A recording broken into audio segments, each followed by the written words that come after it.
A mão dele bateu na mesa com tanta força que o copo de café tombou. O líquido escuro se espalhou pela toalha de crochê que eu mesma havia feito, manchando em segundos um trabalho de semanas. Mas não foi a toalha que me paralisou. Foi o rosto do meu próprio filho, desfigurado de raiva, empurrando um papel na minha direção enquanto cuspia palavras que eu jamais imaginei ouvir. "Assina logo essa procuração, velha. Você nem sabe o que está fazendo." Velha. A palavra atravessou o ar e me atingiu como um tapa. Não foi o tom, não foi o volume, foi o desprezo. Um desprezo tão profundo que transformou 68 anos de vida em motivo de vergonha.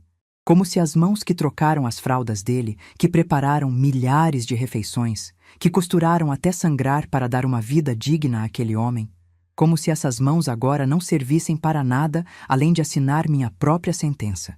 Meu nome é Margarida Lúcia Fonseca. Tenho 68 anos. E essa é a história de como meu filho tentou roubar tudo o que eu tinha. E de como eu, uma velha que supostamente não sabia o que estava fazendo, mostrei para ele quem realmente não entendia nada. Mas antes de contar o que aconteceu depois daquele grito, preciso voltar algumas horas. Preciso que vocês entendam como aquele domingo começou, como eu estava me sentindo quando a campainha tocou, e por que eu já desconfiava que algo estava muito errado. Eu tinha acordado cedo naquele dia, como sempre acordo. Às 5:30 da manhã, meu corpo já não aceita mais dormir. São décadas de rotina pesada que ficaram gravadas nos meus ossos. Mesmo agora, aposentada, sem horário para nada, eu acordo quando o céu ainda está escuro e fico olhando o teto até o sol aparecer. Naquela manhã, preparei meu café com calma. Coloquei a água para ferver no fogão antigo que Geraldo comprou há mais de 30 anos. O mesmo fogão que ele disse que ia trocar no mês que vem e nunca trocou. Sentei na cadeira da cozinha, a mesma cadeira onde amamentei Ronaldo durante 2 anos, e fiquei ali, em silêncio, ouvindo os passarinhos do quintal. Era domingo, dia de visita. Há 5 meses, Ronaldo tinha voltado a aparecer na minha porta. Depois de anos me ignorando, de ligações curtas no Dia das Mães, de visitas relâmpago no Natal, de repente meu filho queria me ver todo fim de semana. Trazia Denise, trazia Pedro, trazia flores, trazia sorrisos. E trazia sempre, alguma conversa sobre dinheiro. No começo, confesso que meu coração quis acreditar. Meu Deus, como quis! Depois de tanto tempo sentindo que tinha perdido meu filho, de repente ele estava ali, me chamando de mãe querida, me abraçando, perguntando como eu estava. Pedro, meu neto de 8 anos, foi instruído a me chamar de vovó do coração e a me dar beijos apertados. Denise, que sempre torceu o nariz para minha comida, de repente elogiava até o arroz. Mas eu não sou tola. Nunca fui. Bastou prestar atenção para perceber que os abraços tinham hora marcada, que os sorrisos sumiam quando achavam que eu não estava olhando e que toda conversa, mais cedo ou mais tarde, desaguava no mesmo assunto. O terreno. O terreno que Geraldo deixou. O terreno que ninguém queria. O terreno que agora valia uma fortuna. Naquela manhã de domingo, enquanto tomava meu café na cozinha silenciosa, eu sabia que algo diferente ia acontecer. Sentia no ar. Tinha uma energia estranha, uma ansiedade que não era minha. Ronaldo tinha ligado na sexta-feira, dizendo que precisava resolver uma coisa importante comigo. O tom dele era urgente, nervoso. Diferente do tom meloso que usava nas últimas semanas. Quando a campainha tocou às 10 da manhã, eu já estava pronta. Tinha colocado meu vestido azul marinho, o mesmo que usei no casamento dele, o mesmo que guardo para ocasiões importantes. Não sei por que escolhi aquela roupa. Talvez porque, no fundo, eu soubesse que aquele dia ia marcar minha vida para sempre. Ronaldo entrou primeiro, com uma pasta de couro debaixo do braço. Atrás dele veio Denise, maquiada demais para um domingo de manhã, com aquele sorriso ensaiado que ela acha que me engana. Pedro ficou no quintal, brincando com o celular, sem nem me cumprimentar direito. "Mãe, que bom te ver. Você está bem?" A voz dele era doce, mas os olhos não acompanhavam. Eu conheço aquele olhar. É o mesmo olhar que ele tinha quando era adolescente e chegava de madrugada, jurando que estava na casa de um amigo quando na verdade tinha passado a noite em festa. Ronaldo nunca aprendeu a mentir direito, pelo menos não para mim. "Estou bem, filho." Quer café? Depois, mãe. Primeiro eu preciso conversar com você sobre uma coisa.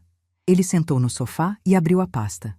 Tirou de dentro um documento de várias páginas, cheio de carimbos e assinaturas. Colocou na mesa de centro, bem na minha frente, como quem coloca um presente. Mãe, eu trouxe isso aqui para te ajudar. É uma procuração. Sabe o que é, né? Eu sabia. Claro que sabia. Tinha pesquisado sobre isso nos últimos meses, tinha conversado com um advogado, tinha lido tudo o que podia sobre golpes contra pessoas da minha idade. Mas olhei para ele com a expressão mais inocente que consegui fazer. Procuração? Pra quê, filho? É para eu poder cuidar das suas coisas. Sabe como é, mãe? Você está ficando mais velha, as coisas estão complicadas, tem muito golpista por aí querendo se aproveitar de gente da sua idade. Se você assinar isso, eu posso resolver tudo para você. O terreno, a casa, o banco. Você não precisa se preocupar com nada. Denise se mexeu no sofá, fingindo olhar o celular, mas eu vi que ela estava prestando atenção em cada palavra. Os olhos dela iam de mim para o documento, do documento para Ronaldo, numa ansiedade mal disfarçada. Mas, filho, eu não estou tendo problema nenhum. Cuido das minhas coisas há 26 anos sozinha, desde que seu pai partiu. Eu sei, mãe. Mas é melhor prevenir, né? Imagina se você fica doente, se acontece alguma coisa. Com essa procuração, eu posso agir rápido, resolver tudo sem burocracia. Peguei o documento nas mãos. 3 páginas. Linguagem técnica, termos jurídicos, cláusulas que se enrolavam umas nas outras. Mas eu tinha aprendido a ler essas coisas. Sabia exatamente o que cada palavra significava. Aquele papel me dava poderes plenos e irrestritos. Ronaldo poderia vender minha casa, poderia vender o terreno, poderia sacar todo o dinheiro da minha conta, poderia fazer empréstimos no meu nome, poderia basicamente tomar tudo o que eu tinha sem me consultar. E eu tinha certeza absoluta de que era exatamente isso que ele pretendia fazer. Ronaldo, posso ler com calma? Ele bufou. O primeiro sinal de impaciência. Mãe, não precisa ler isso tudo. É coisa técnica, você não vai entender. É só um papel padrão, todo mundo assina. Confia em mim. Confia em mim. A frase que todo golpista usa. Filho, eu quero ler. É meu direito. Ele trocou um olhar com Denise. Ela fez um gesto sutil com a cabeça, como quem diz, deixa ela ler logo. Eu li, palavra por palavra, cláusula por cláusula. E quando terminei, fiz as perguntas que ele não esperava. Ronaldo, se eu assinar isso aqui, você pode vender minha casa sem me avisar? Ele engasgou. Não, mãe, claro que não. Isso é só para... Pode ou não pode. Está escrito aqui, ó. Poderes para alienar bens imóveis. Silêncio. E o terreno do seu pai? Você pode vender sem minha autorização? Mais silêncio. E minha conta no banco? Você pode mexer no meu dinheiro quando quiser? Denise se levantou do sofá, visivelmente nervosa. Dona Margarida, o Ronaldo só quer te proteger. A senhora está entendendo tudo errado. Eu olhei para ela, para aquela mulher que nunca gostou de mim, que me afastou do meu neto, que tratou minha casa como se fosse um cortiço indigno da presença dela. E respondi com a voz mais calma que consegui. Denise, eu estou conversando com meu filho. Quando eu quiser sua opinião, eu peço. O rosto dela ficou vermelho. Ronaldo se levantou também e eu vi que algo nele estava mudando. A máscara estava caindo. A paciência estava acabando. Mãe, você está sendo difícil. Eu vim aqui com boa intenção, tentando te ajudar, e você fica criando caso. Você não confia em mim? Eu sou seu filho. Justamente por você ser meu filho que eu quero entender direito o que estou assinando. E foi aí que ele perdeu o controle. A mão dele desceu na mesa com toda a força. O copo de café que eu tinha servido tombou, e o líquido escuro se espalhou pela toalha de crochê. A mesma toalha que eu fiz durante as noites frias de inverno, ponto por ponto, enquanto pensava na vida. E então ele gritou. Assina logo essa procuração, velha. Você nem sabe o que está fazendo. O mundo parou. Pedro apareceu na porta, assustado com o barulho. Denise arregalou os olhos, mas não disse nada. E eu fiquei ali, sentada, olhando para o homem que um dia foi o bebê que eu embalei nos braços. O menino que corria para mim quando tinha medo de trovão. O adolescente rebelde que eu nunca desisti de amar.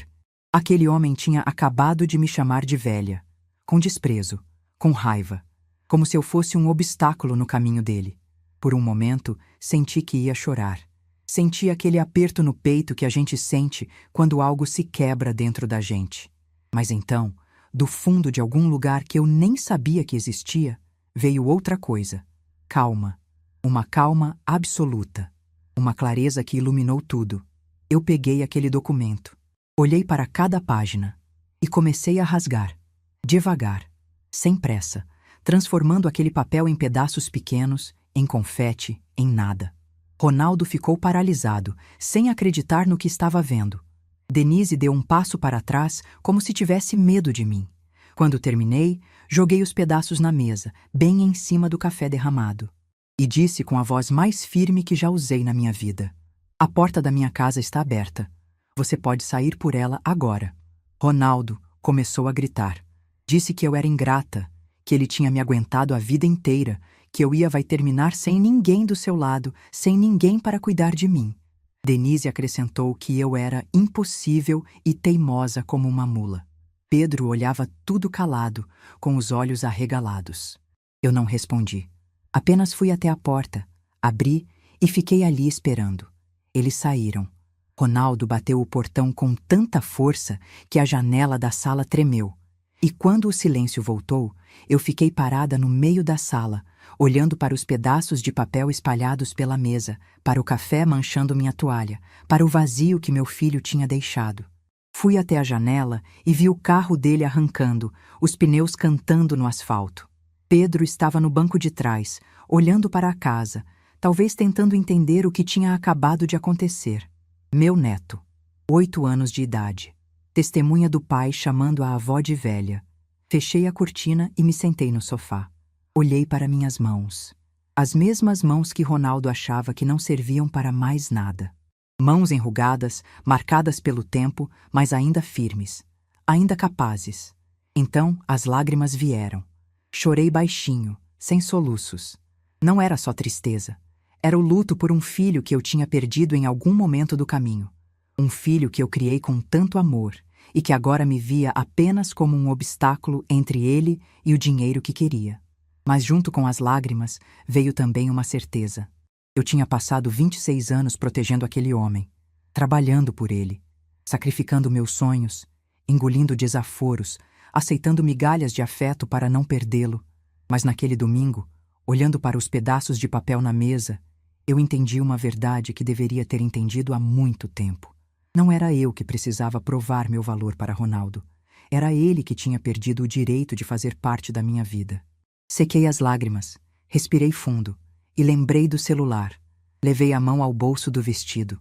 Ele ainda estava ali, e a luz vermelha ainda piscava. Apertei o botão para parar. Depois, apertei o play. A voz de Ronaldo encheu a sala vazia. "Assina logo essa procuração, velha. Você nem sabe o que está fazendo." Ouvi a frase 2 vezes. Cada vez doía menos, porque agora aquela voz não era mais só uma ferida.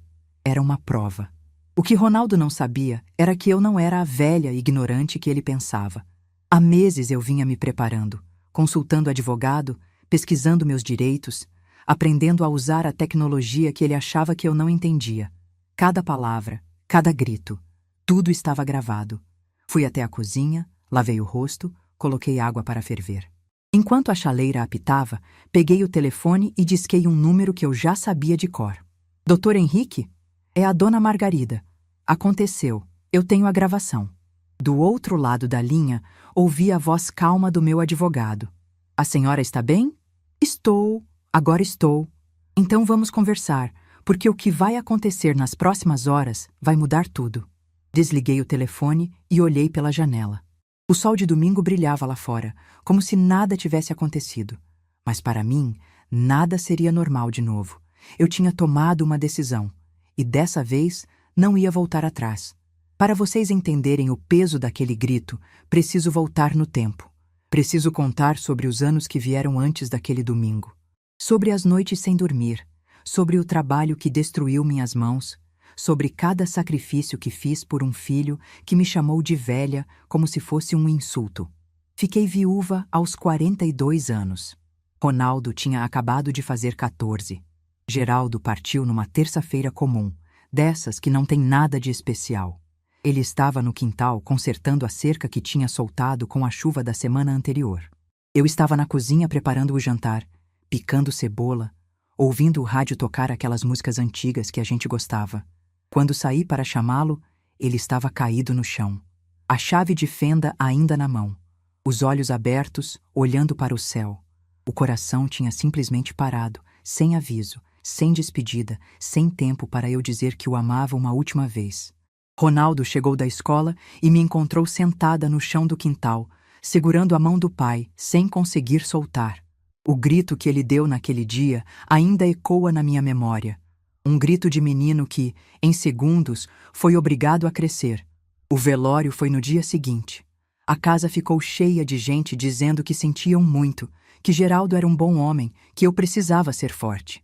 Mas ninguém me disse como ser forte quando seu mundo desmorona. Ninguém me ensinou a criar um filho adolescente sozinha, a pagar as contas sem o salário do marido. Geraldo deixou para nós 3 coisas: a casa onde morávamos, já quitada, uma poupança que mal dava para 6 meses de despesas, e um terreno na zona rural que o pai dele tinha deixado de herança, um pedaço de terra cheio de mato que ninguém queria. Com isso, eu precisava reconstruir uma vida inteira. Voltei a trabalhar como costureira uma semana depois do enterro. Não tive escolha. O dinheiro da poupança estava acabando, as contas não paravam de chegar, e Ronaldo precisava de material escolar, de uniforme, de comida na mesa. Consegui um emprego numa loja de roupas do centro, fazendo ajustes e consertos. O salário era pouco, mas era fixo.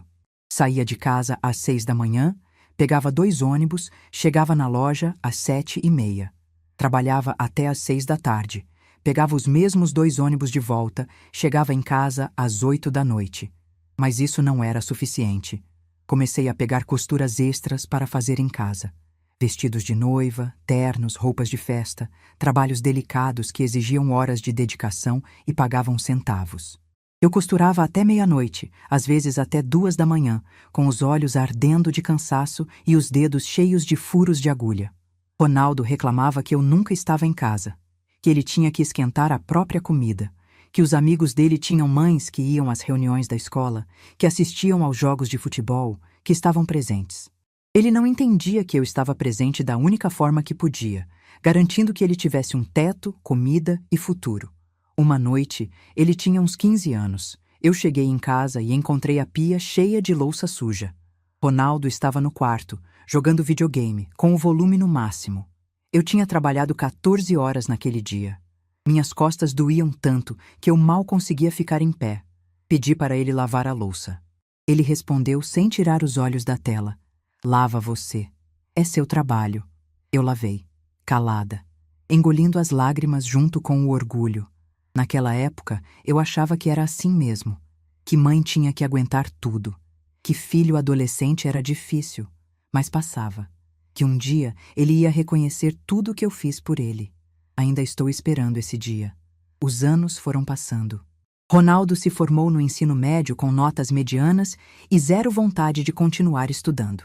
Eu ofereci para pagar um cursinho, para ajudar com a faculdade, mas ele disse que estudo é perda de tempo e que ia ganhar dinheiro de verdade no mercado de trabalho. Conseguiu um emprego como vendedor numa loja de eletrônicos, depois virou representante comercial. Viajava muito, ganhava por comissão e, aos poucos, foi construindo uma vida própria. Uma vida da qual eu fazia cada vez menos parte. Quando ele tinha 24 anos, me pediu dinheiro emprestado para comprar um carro. Disse que precisava para o trabalho, que ia me pagar em 6 meses. Eu peguei o dinheiro que tinha guardado para trocar o telhado da casa, que já estava com goteiras, e dei para ele. Nunca me pagou. Quando eu perguntava, ele dizia que estava apertado, que mês que vem resolve, que eu era muito apegada a dinheiro. O telhado continuou pingando por mais 2 anos, até eu juntar de novo o suficiente para consertar. Aos 28 anos, Ronaldo conheceu Denise. Ela era secretária numa das empresas que ele visitava como representante. Bonita, bem vestida, de família com mais condições que a nossa. Desde o primeiro dia, eu senti que ela olhava para mim com desprezo. Não era o que ela dizia, porque ela sempre foi educada nas palavras. Era o jeito que ela olhava para a minha casa, para os meus móveis simples, para as minhas roupas que eu mesma costurava. Era o sorriso de canto de boca quando eu servia o café em xícaras que não combinavam. Era o silêncio constrangido quando eu tentava puxar conversa. Mas eu não disse nada. Engoli, porque queria ver meu filho feliz. O noivado foi anunciado 6 meses depois. Ronaldo me contou por telefone, numa ligação de 3 minutos, enquanto eu ouvia Denise rindo ao fundo. Quando perguntei sobre os planos do casamento, ele disse que a família dela ia cuidar de tudo. E cuidou. O casamento foi numa chácara que os pais de Denise alugaram. Decoração importada, buffet sofisticado, banda ao vivo. Eu fui a única representante da família do noivo, já que Ronaldo nunca manteve contato com os parentes do pai. Cheguei com meu vestido azul marinho, o melhor que eu tinha, que eu mesma havia ajustado para a ocasião. Denise me recebeu com aquele sorriso ensaiado e disse: "Que bom que a senhora veio, dona Margarida. Senta ali naquela mesa que eu já mando alguém te atender." A mesa ficava no canto mais afastado do salão, longe da mesa principal, longe dos pais de Denise, longe de qualquer lugar onde eu pudesse ser vista. Na hora das fotos, a fotógrafa organizou a família toda na escadaria da chácara. Os pais de Denise, os irmãos, os avós, os padrinhos. Eu fiquei esperando alguém me chamar. Ninguém chamou. Quando a fotógrafa perguntou: "E a mãe do noivo?", Denise respondeu rapidamente: "Ah, ela não gosta muito de foto. Prefere ficar mais reservada, né, dona Margarida?" Eu estava a 10 metros de distância. Ouvi cada palavra. E apenas acenei com a cabeça, porque não queria fazer escândalo no casamento do meu filho. Tenho 3 fotos daquele dia, todas tiradas por mim mesma, com a câmera descartável que eu tinha comprado. Em nenhuma delas eu apareço ao lado de Ronaldo. Depois do casamento, as visitas ficaram ainda mais raras. Ronaldo ligava uma vez por mês, conversas rápidas de 5 minutos, onde ele perguntava se eu estava bem e desligava antes que eu pudesse responder direito. Quando soube que Denise estava grávida, fiquei nas nuvens. Finalmente eu seria a avó. Teria um papel importante na família. Alguém para quem eu pudesse dar todo o amor que Ronaldo não queria mais receber. Pedro nasceu numa madrugada de setembro. Eu estava na sala de espera do hospital, nervosa, rezando para que desse tudo certo. Quando Ronaldo apareceu para anunciar que era um menino, eu chorei de alegria e tentei abraçá-lo. Ele deu um tapinha nas minhas costas e disse: "Tá bom, mãe. Depois você vê o bebê." Depois. Sempre depois. Quando finalmente pude ver meu neto, Denise estava com ele no colo, cercada pela família dela. A mãe, o pai, as irmãs, todos fazendo festa ao redor do berço. Eu fiquei na porta do quarto, esperando um espaço que nunca abriu. Uma enfermeira, percebendo minha situação, sussurrou: "A senhora é a outra avó? Pode entrar, não precisa de convite." Eu entrei. Peguei Pedro no colo por exatos 2 minutos antes de Denise dizer que ele precisava mamar. Foi a primeira e última vez que segurei meu neto recém-nascido. Nos anos seguintes, aprendi a aceitar migalhas. Eu visitava no domingo, levava presente, fazia comida. Denise sempre tinha uma desculpa para eu não ficar muito tempo. Pedro estava com sono. Pedro estava irritado. Pedro tinha acabado de comer. Pedro ia tomar banho. Um dia, quando Pedro tinha uns 2 anos, eu levei um sapatinho de tricô que passei semanas fazendo. Era azul marinho com detalhes brancos, cada ponto feito com amor e dedicação. Entreguei para Denise com o coração cheio de esperança. Ela pegou o sapatinho, olhou com aquela expressão de quem recebe algo que não pediu e disse: "Que gracinha, dona Margarida. Mas sabe como é? Bebês hoje em dia usam coisas mais práticas, né? Mas obrigada." Guardou o sapatinho numa gaveta. Nunca mais vi aquela peça. Outra vez, eu me ofereci para cuidar de Pedro enquanto eles trabalhavam. Disse que podia ficar com ele todos os dias, que não precisavam gastar com creche, que eu seria feliz em ajudar. Denise respondeu com aquele sorriso que não chegava aos olhos: "Ah, dona Margarida, obrigada pela oferta, mas a senhora sabe como é. Criança hoje precisa de estímulo moderno, socialização, essas coisas. E a senhora tem idade, né? Não ia dar conta de correr atrás dele o dia todo." Idade. A mesma idade que me permitiu criar Ronaldo sozinha, trabalhar 14 horas por dia, costurar até de madrugada. essa idade. Mas eu não disse nada. Engoli. De novo. O momento que mais me marcou aconteceu quando Pedro tinha uns 4 anos. Era aniversário dele, uma festa grande na casa deles, com pula-pula, palhaço, mesa de doces. Eu cheguei com um presente embrulhado em papel colorido, um carrinho de bombeiro que eu tinha visto Pedro admirando numa loja. Custou quase metade da minha aposentadoria daquele mês, mas eu queria ver o sorriso do meu neto. Quando Pedro abriu o presente, seus olhos brilharam. Ele veio correndo me mostrar animado, gritando: "Olha, vovó, é o carrinho que eu queria!" Por um segundo, eu me senti parte daquela família. Mas então Denise apareceu. Pegou o carrinho da mão de Pedro e disse: "Que lindo, filho, mas guarda esse aqui para depois. Agora vai brincar com os presentes dos seus amiguinhos, que são mais legais." Mais legais. Ela colocou o meu carrinho numa sacola, junto com outros presentes que seriam vistos depois. Pedro foi levado para brincar com um drone caríssimo que o avô materno tinha dado. Na hora do parabéns, eu fiquei no canto, segurando meu celular para tirar foto. A família de Denise cercava o bolo, todos sorrindo, todos presentes. Eu era uma sombra no fundo da imagem. Quando fui embora, ninguém percebeu. Ninguém disse tchau. Ninguém perguntou se eu queria carona. Voltei para casa de ônibus, sozinha, chorando baixinho para os outros passageiros não verem. Foi depois dessa festa que eu decidi comprar o apartamento. Eu tinha juntado algum dinheiro das costuras extras que ainda fazia, mais uma parte da aposentadoria que conseguia guardar. Não era muito, mas era o suficiente para dar entrada num apartamento pequeno no centro da cidade. Não contei para ninguém. Nem para Ronaldo, nem para as vizinhas, nem para ninguém. Era meu segredo. Minha saída de emergência. Meu plano B para o dia em que eu não aguentasse mais. O apartamento ficou alugado por 2 anos. O dinheiro do aluguel ia direto para uma conta separada. Uma conta que Ronaldo não sabia que existia. Eu estava me preparando, mesmo sem saber exatamente para quê. Quando o inquilino saiu, não aluguei de novo. Guardei as chaves numa gaveta do meu quarto e, vez ou outra, ia lá arejar o lugar, limpar a poeira, olhar pela janela e imaginar uma vida diferente. Uma vida onde eu não precisasse implorar por atenção. Onde eu não fosse tratada como um estorvo. Onde eu pudesse simplesmente existir sem pedir desculpas por ocupar espaço. E então veio a valorização do terreno. Há 5 anos, a cidade começou a crescer para aquele lado. Onde antes era mato, agora tinha condomínios de luxo. Onde antes era poeira, agora tinha shopping center. O terreno que ninguém queria virou ouro.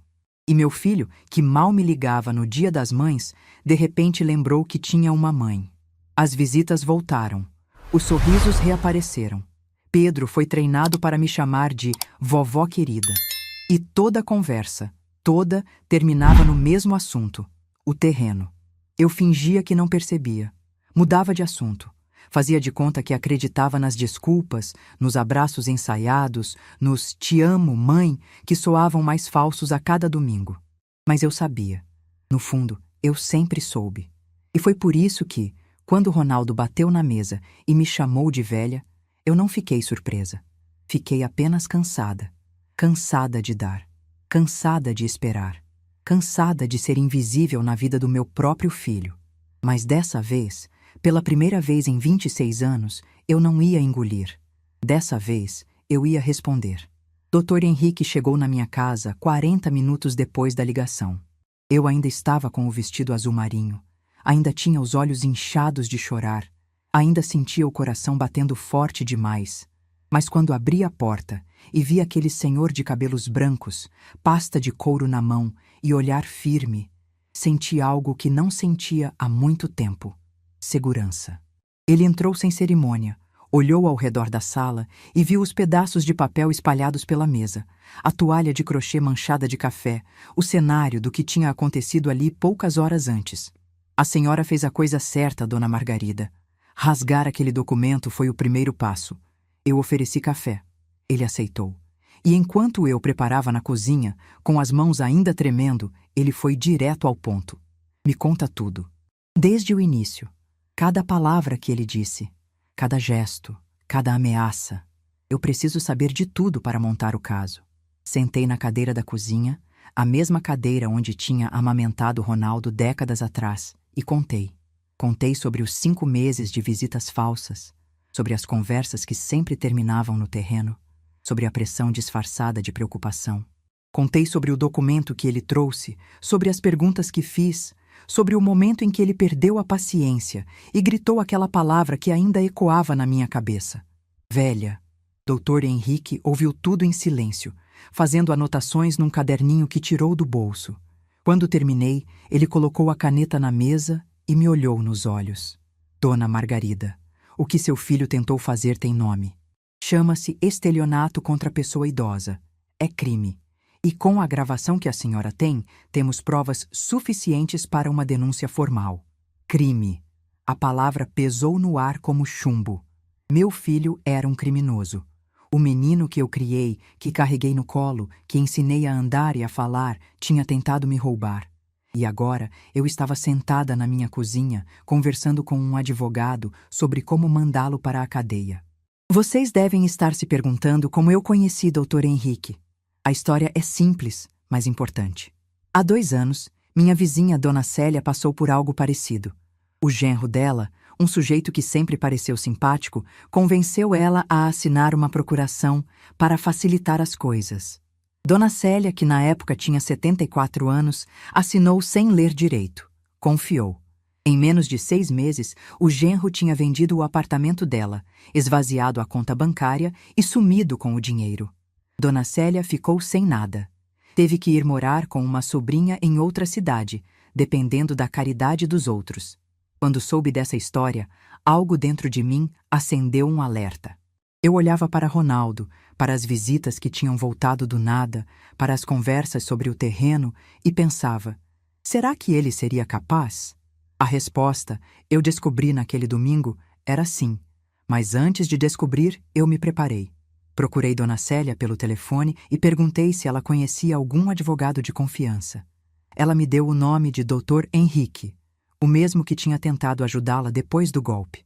Com ela já era tarde demais. Comigo ainda havia tempo. Fui ao escritório dele num dia de semana, sem contar para ninguém. Expliquei minha situação, minhas desconfianças, meus medos. Dr. Henrique me ouviu com paciência e disse algo que mudou minha forma de ver as coisas. Dona Margarida, a senhora não está sendo paranoica. A senhora está sendo prudente. E prudência, na sua idade, pode ser a diferença entre manter sua dignidade e perder tudo. Foi ele quem me ensinou a gravar as conversas. Foi ele quem me explicou meus direitos. Foi ele quem me preparou para o momento que, no fundo, eu sabia que ia chegar. E agora, naquele domingo de tarde, o momento tinha chegado. Depois de ouvir a gravação inteira, Dr. Henrique ficou em silêncio por um longo tempo. Eu via a expressão dele mudar conforme as palavras de Ronaldo enchiam a sala. Quando a gravação terminou, ele balançou a cabeça lentamente. Isso é muito grave, Dona Margarida. Ele não só tentou coagir a senhora a assinar um documento fraudulento, como também a ofendeu verbalmente. Temos coação, tentativa de estelionato e violência psicológica contra idoso. São 3 crimes em uma única conversa. 3 crimes. Meu filho tinha cometido 3 crimes contra mim em menos de 1 hora. E agora, Dr. Henrique? O que a gente faz? Ele respirou fundo antes de responder. Agora, Dona Margarida, a decisão é da senhora. Podemos registrar uma denúncia formal na delegacia do idoso. Com as provas que temos, o inquérito vai ser aberto e seu filho vai responder criminalmente. Mas a senhora precisa ter certeza de que é isso que quer. Porque uma vez que a denúncia for feita, não tem volta. Não tem volta. As palavras ficaram suspensas no ar entre nós. Eu olhei para a sala onde Ronaldo tinha crescido, para os móveis que eu tinha comprado com anos de trabalho, para as paredes que guardavam memórias de uma família que talvez nunca tivesse existido de verdade. Denunciar meu próprio filho. Era isso que eu estava prestes a fazer. Aquela noite foi a mais longa da minha vida. Dr. Henrique foi embora por volta das 6 da tarde, depois de deixar todos os documentos preparados. A denúncia estava pronta, só faltava minha assinatura. Ele disse que eu podia pensar, que não precisava decidir naquele momento, que era uma decisão séria demais para ser tomada no calor da emoção. Mas eu não conseguia pensar em outra coisa. Fiquei andando pela casa como um fantasma, parando em cada cômodo, lembrando de momentos que agora pareciam pertencer a outra vida. O quarto de Ronaldo, que ainda tinha alguns brinquedos antigos numa caixa no armário. A cozinha onde eu preparava o café da manhã dele antes da escola. A sala onde ele deu os primeiros passos, segurando na beira do sofá, rindo daquela risada de bebê que derretia meu coração. Onde foi que eu errei? Essa pergunta não saía da minha cabeça. Será que eu tinha sido permissiva demais? Rígida demais? Ausente demais, trabalhando tanto para sustentá-lo? Será que eu tinha criado aquele monstro que me chamou de velha e tentou roubar tudo que eu tinha? Peguei o álbum de fotos que ficava na estante da sala. Fotos antigas, amareladas pelo tempo. Ronaldo bebê, dormindo no meu colo. Ronaldo criança, soprando velhinhas de aniversário. Ronaldo adolescente, de uniforme da escola, com aquele sorriso torto que ele tinha antes de se tornar o homem que era agora. Onde estava aquele menino? O que tinha acontecido com ele? As lágrimas vieram sem aviso. Chorei abraçada ao álbum de fotos, como se pudesse trazer de volta um tempo que não existia mais. Chorei pelo filho que perdi, pela mãe que fui, pela mulher que eu tinha me tornado depois de tantos anos engolindo desrespeito. Mas em algum momento da madrugada, as lágrimas secaram, e no lugar delas veio uma clareza que eu não esperava. Eu não tinha criado aquele monstro. Eu tinha criado um menino. O monstro, ele se tornou sozinho, pelas escolhas dele, pelas decisões dele, pela ganância dele. E eu não era obrigada a pagar pelos erros que não eram meus. Na manhã seguinte, acordei com uma certeza no peito. Liguei para Dr. Henrique às 8 da manhã. Ele atendeu no segundo toque, como se estivesse esperando minha ligação. Pode vir, Dr. Henrique. Eu vou assinar. Ele chegou 1 hora depois. Dessa vez, não veio sozinho. Trouxe uma assistente que serviria de testemunha e uma cópia extra de todos os documentos. Sentamos na mesa da sala, a mesma mesa onde Ronaldo tinha batido a mão menos de 24 horas antes, e eu li cada palavra da denúncia. Tentativa de estelionato contra pessoa idosa. Coação, violência psicológica.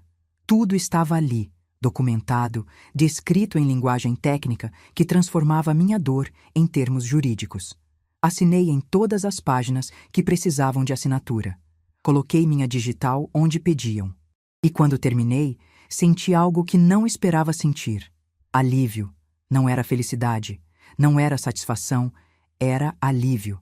O alívio de quem finalmente para de carregar um peso que não era seu para carregar. E agora, Dr. Henrique, o que acontece? Ele guardou os documentos na pasta e me explicou os próximos passos. Agora eu vou protocolar a denúncia na delegacia do idoso. Eles vão abrir um inquérito e provavelmente vão querer ouvir a senhora como vítima. Depois, o Ministério Público vai analisar o caso e decidir se oferece a denúncia formal contra seu filho. E ele pode ser preso? Dr. Henrique fez uma pausa antes de responder. Pode, Dona Margarida. Dependendo do entendimento do juiz, ele pode sim ser preso. Mas nos casos de estelionato contra idosos sem violência física, o mais comum é responder em liberdade, com medidas restritivas. Pode ter que prestar serviços comunitários, pagar multa, essas coisas. Serviços comunitários. Meu filho, que me chamou de velha, talvez tivesse que cuidar de outros idosos como punição. A ironia era quase poética. Mas antes de tudo isso, Dona Margarida, tem uma coisa que eu gostaria de sugerir. Olhei para ele, curiosa. Eu acho que a senhora deveria confrontar seu filho uma última vez, pessoalmente, com testemunhas, para que ele entenda exatamente o que fez e quais são as consequências. A ideia me pegou de surpresa. Confrontar Ronaldo de novo? Depois de tudo o que tinha acontecido? Dr. Henrique explicou seu raciocínio. Dona Margarida, seu filho provavelmente acha que a senhora é uma velha frágil que vai chorar uns dias e depois esquecer o que aconteceu. Ele acha que pode voltar daqui a algumas semanas com um pedido de desculpas falso e a senhora vai perdoar, como sempre fez. Ele não tem ideia do que está por vir. Ele tinha razão. Ronaldo sempre me subestimou. Sempre achou que eu era fácil de manipular, fácil de convencer, fácil de enganar. E durante muito tempo eu dei razão para ele pensar assim. Mas não mais. O que o senhor sugere, doutor Henrique? A senhora liga para ele. Diz que quer conversar, que pensou melhor, que talvez vocês possam resolver as coisas. Ele vai vir correndo, achando que convenceu a senhora. E quando chegar aqui, vai encontrar eu e 2 policiais esperando com a notificação oficial da denúncia. 2 policiais. Na minha sala, esperando meu filho. A imagem era forte demais. Eu fechei os olhos e tentei imaginar a cena. Ronaldo chegando com aquele sorriso confiante, achando que tinha vencido. Ronaldo vendo os policiais e perdendo a cor do rosto. Ronaldo entendendo finalmente que eu não era a velha idiota que ele pensava. E se ele não vier? Ele vai vir, dona Margarida. Homens como seu filho sempre vêm, porque acham que estão no controle, porque acham que sabem tudo, porque subestimam as mulheres que deveriam respeitar. Fiquei em silêncio por um longo momento. Era uma decisão pesada, uma decisão que mudaria tudo para sempre. Mas então lembrei da palavra.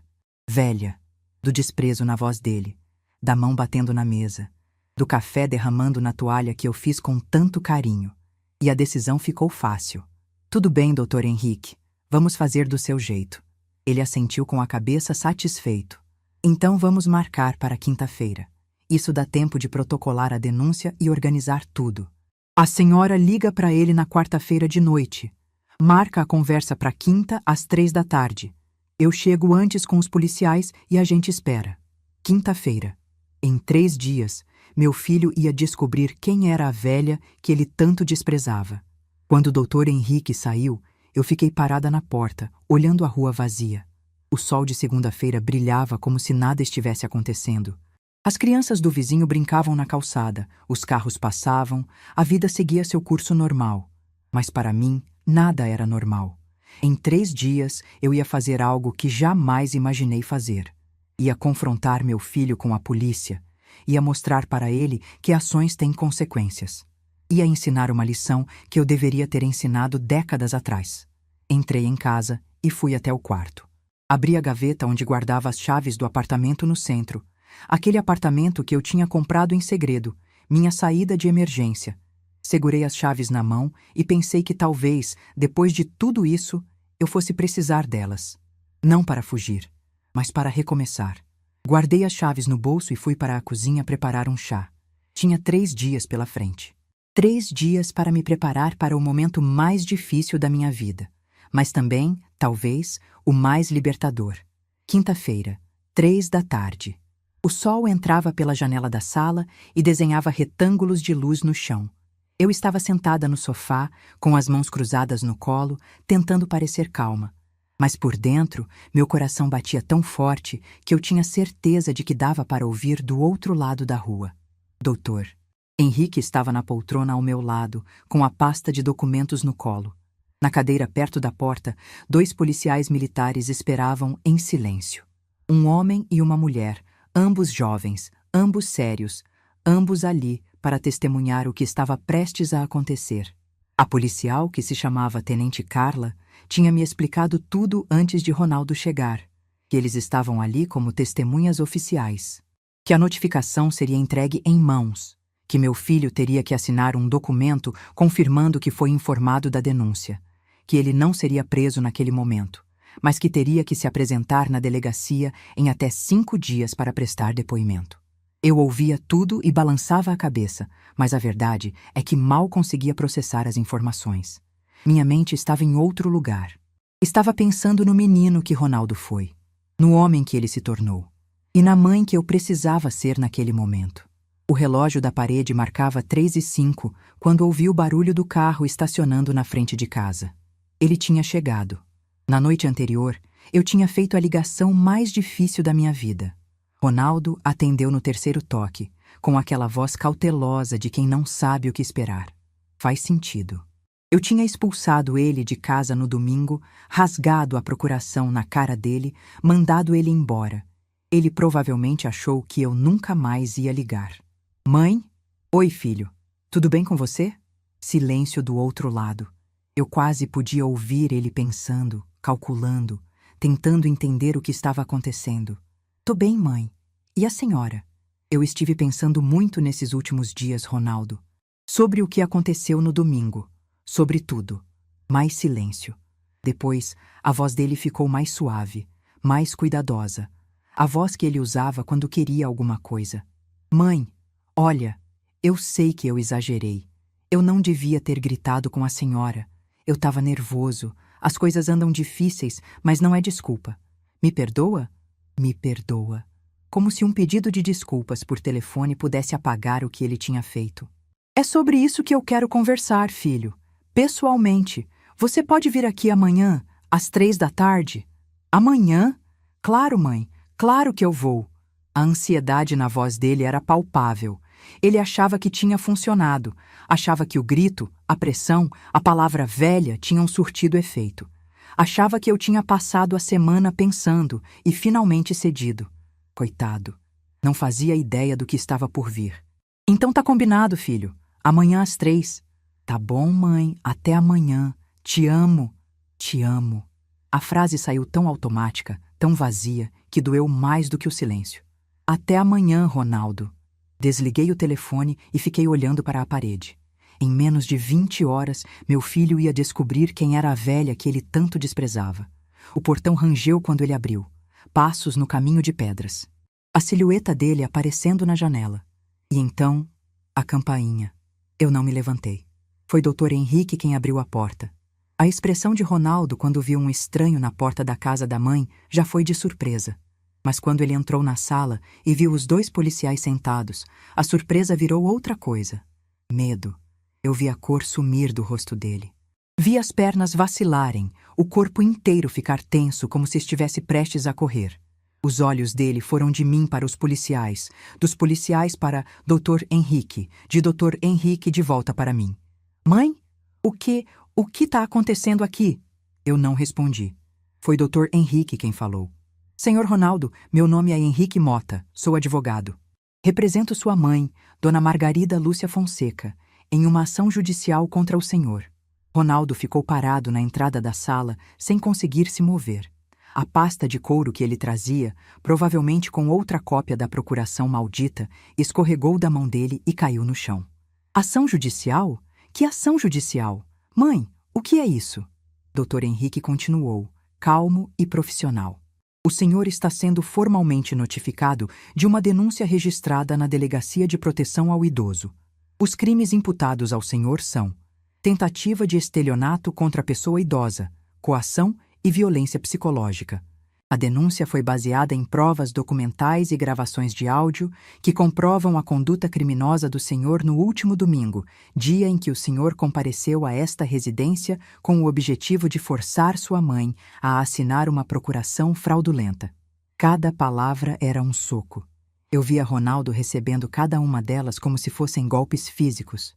O rosto dele foi ficando mais pálido, os olhos mais arregalados, a respiração mais pesada. Gravações? Que gravações? Dr. Henrique olhou para mim. Eu assenti com a cabeça. Ele tirou o celular do bolso e apertou o play. A voz de Ronaldo encheu a sala. Alta, agressiva, cheia de desprezo. Assina logo essa procuração, velha! Você nem sabe o que está fazendo! O som das próprias palavras atingiu Ronaldo como um raio. Ele cambaleou para trás, esbarrou na parede, ficou ali apoiado como se não conseguisse mais se manter em pé. Mãe! Mãe, você gravou? Você gravou nossa conversa? Eu finalmente falei. A primeira vez desde que ele tinha chegado. Gravei, Ronaldo, cada palavra. O silêncio que se seguiu foi o mais pesado que eu já vivi. Ronaldo me olhava como se eu fosse uma estranha, como se não reconhecesse a mulher sentada naquele sofá. E, de certa forma, ele tinha razão. Aquela mulher não era mais a mãe que ele conhecia. Não era mais a velha que ele achava que podia manipular. Aquela mulher era eu, a verdadeira eu, a que ele nunca tinha se dado ao trabalho de conhecer. A tenente Carla se levantou e se aproximou de Ronaldo com um documento na mão. Senhor, eu preciso que o senhor assine este termo de notificação, confirmando que foi informado da denúncia e dos seus direitos. O senhor tem até 5 dias úteis para se apresentar na Delegacia de Proteção ao Idoso para prestar depoimento. Ronaldo pegou o papel com a mão tremendo. Ele tentou ler, mas eu vi que os olhos dele não conseguiam focar nas palavras. As letras deviam estar dançando na frente dele, se misturando, perdendo o sentido. Eu preciso de um advogado. O senhor tem todo o direito de constituir um advogado, disse a tenente. Mas a assinatura neste documento é apenas para confirmar que o senhor foi notificado. Não é uma confissão nem uma admissão de culpa. Ronaldo olhou para mim de novo. Dessa vez, tinha algo diferente nos olhos dele. Não era mais medo, era desespero. Mãe, por favor, a gente pode conversar? Só nós dois? Por favor. Eu balancei a cabeça. Não, Ronaldo. Já passou o tempo de conversar só nós dois. Agora a conversa é com advogado, com polícia e com juiz. E então aconteceu. As pernas dele cederam. Simplesmente cederam, como se não aguentassem mais o peso do corpo. Ronaldo caiu de joelhos no meio da minha sala, bem em cima do tapete que eu tinha comprado com o primeiro salário de costureira, décadas atrás. De joelhos. Meu filho de 40 anos, de joelhos na minha frente. As lágrimas começaram a escorrer pelo rosto dele. Não eram lágrimas de tristeza. Eram lágrimas de pânico, de desespero, de um homem que finalmente entendeu que suas ações têm consequências. Mãe, por favor, eu te imploro, não faz isso comigo. A voz dele saía entrecortada, misturada com soluços. Eu sei que eu errei. Eu sei que eu fui horrível. Mas eu sou seu filho, mãe. Seu único filho. Você vai me mandar para a cadeia? Eu olhei para aquele homem ajoelhado e procurei dentro de mim algum resquício de pena. Alguma vontade de abraçá-lo, de dizer que estava tudo bem, de perdoar como eu sempre tinha perdoado. Mas não encontrei nada. Só um vazio imenso, onde antes existia o amor incondicional de mãe. Ronaldo, você me chamou de velha. Você tentou me roubar. Você planejou tudo isso durante meses, fingindo que gostava de mim, fingindo que se importava. Você usou o meu neto para me manipular. E quando eu não fiz o que você queria, você gritou comigo como se eu fosse uma empregada que te desobedeceu. Cada frase saía calma, medida, sem raiva. E talvez fosse isso que mais assustava Ronaldo. Ele esperava gritos, esperava choro, esperava a mãe emocional que ele conhecia. Mas eu não era mais essa mãe. Mãe, eu estava desesperado. Eu tenho dívidas. A Denise me pressionava. Ela disse que se eu não conseguisse o dinheiro do terreno, ela ia embora e levava o Pedro junto. Eu não sabia o que fazer. A Denise. Claro, sempre tinha alguém para culpar. Primeiro foi o pai que morreu cedo. Depois foi a mãe que trabalhava demais. Agora era a esposa que pressionava. Ronaldo nunca foi responsável por nada na vida dele. Então a culpa é da Denise? Perguntei. Não, não é isso que eu quis dizer. A culpa é minha, eu sei. Mas eu posso mudar, mãe. Me dá uma chance, uma última chance. Uma última chance. Quantas vezes eu tinha ouvido essa frase? Quantas últimas chances eu tinha dado ao longo de 40 anos? Levantei do sofá e fui até ele. Me ajoelhei também, ficando na altura dos olhos dele. Vi o rosto molhado de lágrimas, o nariz escorrendo, a expressão de um menino assustado dentro de um homem adulto. E disse, baixinho, só para ele ouvir: Ronaldo, eu te perdoo. Eu perdoo porque sou sua mãe e porque carregar rancor é pesado demais para os anos que me restam. Mas perdoar não significa fingir que nada aconteceu. Perdoar não significa te deixar impune. Você vai responder pelo que fez. Não porque eu quero te ver sofrer, mas porque você precisa aprender que não pode tratar as pessoas assim, especialmente sua própria mãe. Ele tentou segurar minha mão, mas eu me afastei. Mãe, por favor, assina o documento, Ronaldo, e vá embora. O restante aconteceu como num borrão. Ronaldo assinou o termo de notificação com a mão tremendo tanto que a assinatura ficou quase ilegível. A tenente Carla explicou novamente os prazos e procedimentos. Dr. Henrique entregou uma cópia da denúncia para ele levar. Quando tudo terminou, Ronaldo se levantou do chão com dificuldade. As pernas ainda tremiam. O rosto ainda estava molhado. Ele olhou para mim uma última vez, procurando algo. Perdão, talvez. Ou uma brecha, uma chance de reverter a situação. Não encontrou nada. Mãe, eu vou te ligar. A gente precisa conversar direito. Não precisa ligar, Ronaldo. Quando eu quiser falar com você, eu ligo. Ele abriu a boca para dizer algo, mas não saiu nenhum som. Então, finalmente foi embora. O portão bateu. O carro ligou. O barulho do motor foi ficando mais fraco até desaparecer. E então, silêncio. Depois que os policiais e Dr. Henrique saíram, eu fiquei sozinha na sala. O sol já estava mais baixo, os retângulos de luz tinham se movido para o outro lado do cômodo. O tapete onde Ronaldo tinha se ajoelhado ainda guardava a marca dos joelhos dele. Fui até a cozinha e preparei um chá, camomila para acalmar. Sentei na cadeira onde tinha sentado tantas vezes ao longo dos anos, a mesma cadeira de sempre, e fiquei olhando pela janela. Eu achei que ia chorar. Achei que ia sentir remorso, culpa, arrependimento. Achei que ia me perguntar se tinha feito a coisa certa, mas não senti nada disso. O que eu senti foi paz. Uma paz estranha, diferente de tudo que eu tinha sentido antes. A paz de quem finalmente parou de carregar um fardo que não era seu. Terminei o chá e lavei a xícara. Fui até o quarto e abri a gaveta onde guardava as chaves do apartamento. Olhei para elas por um longo momento. Talvez fosse hora de usar aquela saída de emergência, não para fugir, mas para começar de novo. Guardei as chaves no bolso e voltei para a sala. Tinha muito o que resolver nos próximos dias. O processo contra Ronaldo ia seguir seu curso. A vida ia continuar, de um jeito ou de outro.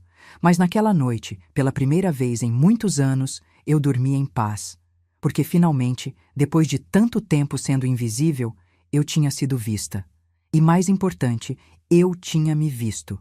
6 meses. Foi o tempo que levou para minha vida mudar completamente.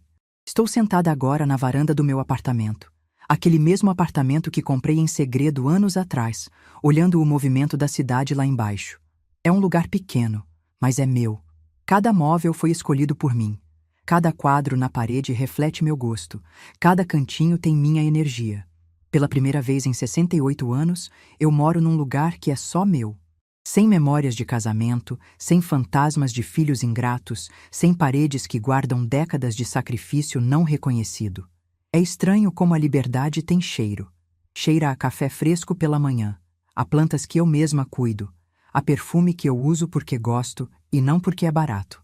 Cheira a vida nova. Mas deixa eu contar o que aconteceu nesses 6 meses. Porque a história não terminou naquela quinta-feira quando Ronaldo saiu da minha casa de joelhos. Na verdade, de certa forma, ela estava apenas começando. O processo seguiu seu curso, como o Dr. Henrique tinha previsto. Ronaldo se apresentou na delegacia dentro do prazo, acompanhado de um advogado que ele contratou às pressas. Prestou depoimento, negou tudo no início, disse que era um mal-entendido, que eu estava confusa, que a idade tinha afetado meu julgamento. Mas quando o delegado mostrou a gravação, quando as palavras dele encheram aquela sala fria de delegacia, não teve mais como negar. A denúncia foi aceita pelo Ministério Público. Ronaldo virou réu. Meu filho, aquele que eu criei com tanto sacrifício, estava sendo processado por tentar roubar a própria mãe. O julgamento aconteceu 3 meses depois. Eu fui chamada para depor como vítima. Entrei naquela sala de audiência com meu vestido azul marinho, o mesmo de sempre, e sentei na cadeira de testemunha. Ronaldo estava do outro lado, evitando meu olhar, menor do que eu jamais tinha visto. O juiz era uma mulher. Dona Fernanda, cabelos grisalhos, olhar firme, voz que não tremia. Ela ouviu meu depoimento inteiro, sem me interromper. Quando terminei de contar tudo, desde as visitas falsas até o grito que mudou minha vida, ela ficou em silêncio por um longo momento. Depois, olhou para Ronaldo e disse algo que nunca vou esquecer. O senhor teve a sorte de ter uma mãe que preferiu a justiça à vingança. Muitos filhos na sua situação estariam atrás das grades agora. A senhora Margarida escolheu o caminho da lei, não da raiva. Espero que o senhor entenda o tamanho dessa lição. Ronaldo foi condenado. Não foi preso como o Dr. Henrique tinha previsto, mas recebeu uma pena que, para mim, foi mais significativa do que qualquer cadeia. Serviços comunitários. 200 horas, num asilo municipal. Meu filho, que me chamou de velha com tanto desprezo, agora tinha que passar os próximos meses cuidando de outros idosos, dando banho, trocando roupa de cama, fazendo companhia para senhoras e senhores que, como eu, foram esquecidos pelas próprias famílias. A ironia era tão perfeita que eu quase ri quando ouvi a sentença. Quase. As consequências não pararam por aí. Uma semana depois do julgamento, Denise entrou com pedido de divórcio. Soube por uma conhecida em comum que ela não aguentou a vergonha. O marido processado pela própria mãe, a história correndo pelos vizinhos, os olhares de julgamento em todo lugar que iam. Denise sempre se preocupou demais com o que os outros pensavam. E agora, os outros pensavam o pior. Ela foi embora e levou Pedro junto, como tinha ameaçado. Voltou para a casa dos pais, em outra cidade, e pediu a guarda exclusiva do menino. Ronaldo, que já estava afundado em dívidas e agora tinha uma condenação criminal no currículo, não tinha condições de lutar. Meu neto foi levado para longe. E por um momento, eu achei que tinha perdido ele para sempre. Mas a vida tem dessas surpresas. 3 meses depois do divórcio, meu telefone tocou numa tarde de sábado. Era um número desconhecido. Quase não atendi, mas algo me fez aceitar a ligação. Vovó? A voz era fina, hesitante, com aquela insegurança de criança que não sabe se está fazendo a coisa certa.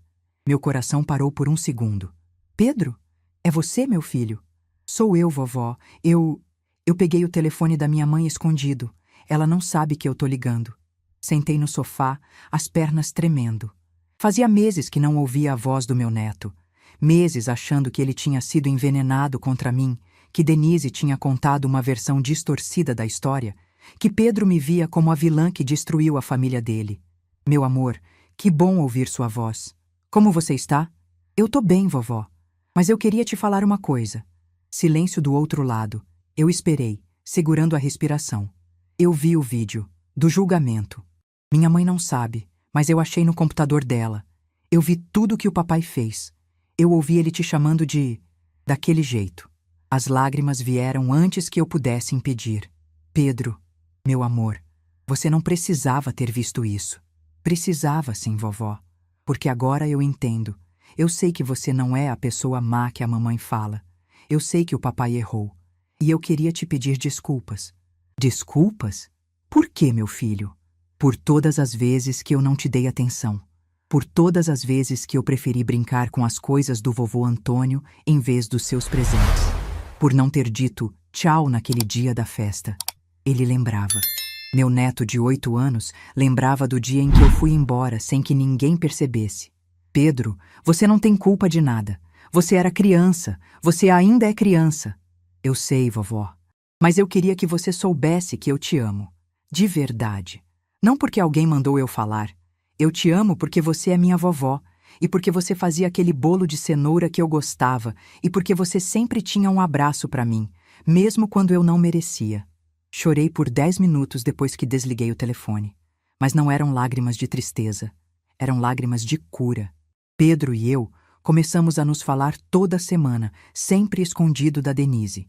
Ele me ligava quando ela saía, me mandava mensagens de um celular emprestado do amigo. Era nosso segredo, nossa forma de reconstruir o que tinham tentado destruir. 2 meses atrás, Denise descobriu. Esperava uma explosão, uma proibição, mais uma tentativa de me afastar do meu neto. Mas aconteceu algo inesperado. Ela me ligou. Dona Margarida, eu sei que a senhora e o Pedro andam conversando. Me preparei para a briga. Não veio. Eu também sei que eu errei com a senhora. Durante anos. E eu não tô ligando para pedir desculpas, porque acho que desculpas não resolvem nada a essa altura. Mas eu queria dizer que não vou mais impedir o Pedro de falar com a senhora. Ele tem o direito de ter uma avó. Mesmo que eu não goste de admitir, a senhora sempre foi melhor para ele do que eu deixei a senhora ser. Não era um pedido de perdão. Não era uma reconciliação. Era apenas uma trégua. Mas era mais do que eu esperava. Agora Pedro vem me visitar um fim de semana por mês. Denise o traz, espera no carro e busca no domingo. Não entramos, não conversamos, não fingimos que somos amigas. Mas meu neto dorme no quarto que eu preparei especialmente para ele, come o bolo de cenoura que eu faço toda vez que ele vem e me chama de vovó querida, de um jeito que finalmente soa verdadeiro. E Ronaldo? Ronaldo cumpriu as 200 horas de serviço comunitário no asilo. Soube por Dr. Menrique que no início ele ia de má vontade, fazendo o mínimo necessário, contando os minutos para ir embora. Mas algo mudou com o tempo.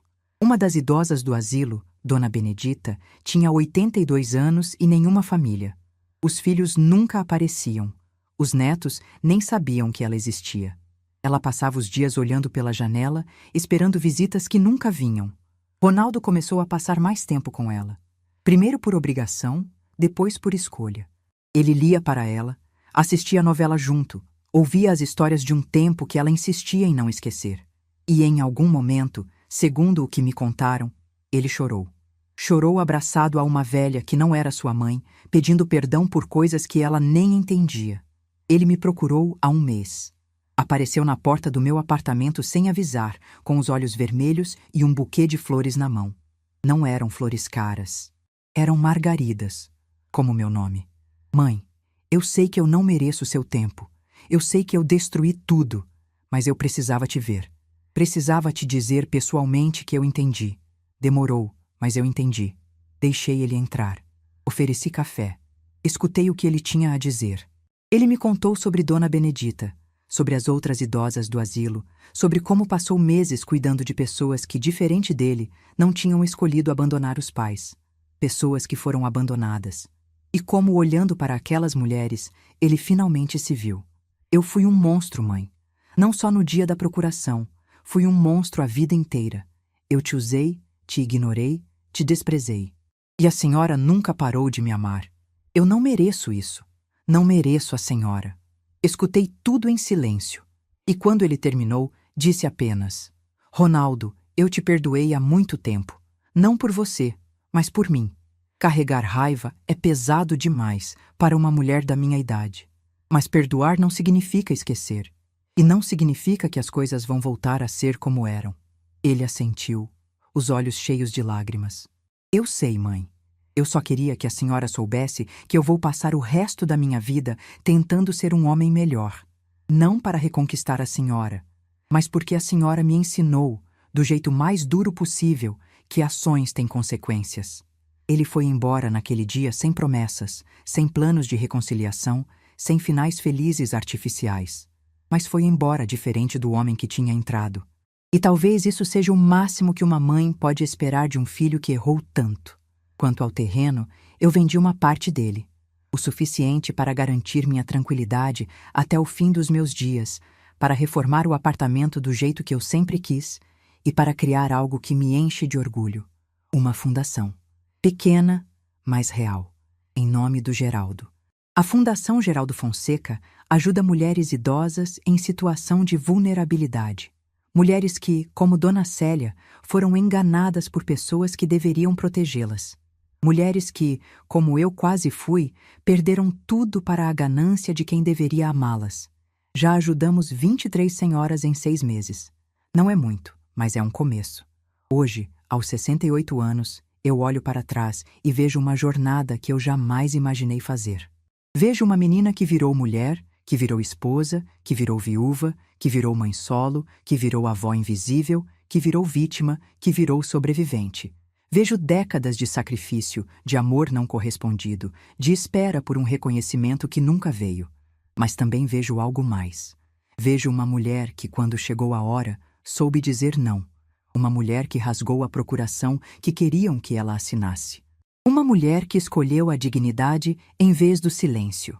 Uma mulher que provou, para si mesma e para o mundo, que 68 anos não significam fraqueza. Significam experiência. Significam força acumulada. Significam uma vida inteira de aprendizados que ninguém pode tirar. Meu filho me chamou de velha como se fosse um insulto. Mas sabe o que eu descobri? Ser velha é uma conquista. É ter atravessado tempestades que os jovens nem imaginam. É ter cicatrizes que contam histórias de sobrevivência. É ter a sabedoria de saber quando lutar e quando soltar. Eu sou velha e tenho orgulho disso, porque essa velha aqui não se deixou roubar. Essa velha aqui não abaixou a cabeça. Essa velha aqui provou que subestimar uma mulher por causa da idade é o maior erro que alguém pode cometer. E se tem uma coisa que eu quero deixar para quem está ouvindo essa história, é isso. Não importa quantos anos você tenha. Não importa quem está tentando te diminuir. Não importa quantas vezes você engoliu desrespeito para manter a paz. Você sempre pode escolher diferente. Você sempre pode dizer basta. Você sempre pode rasgar o papel e mostrar para o mundo quem você realmente é. Nunca é tarde para se escolher. Nunca é tarde para se respeitar. Nunca é tarde para descobrir que a pessoa mais importante da sua vida é você mesma. Eu aprendi isso aos 68 anos, e essa lição ninguém nunca mais vai me tirar. Se essa história tocou seu coração, deixe seu like, se inscreva no canal e comente aqui embaixo. No meu lugar, o que você faria? Sua mensagem pode iluminar o dia de alguém.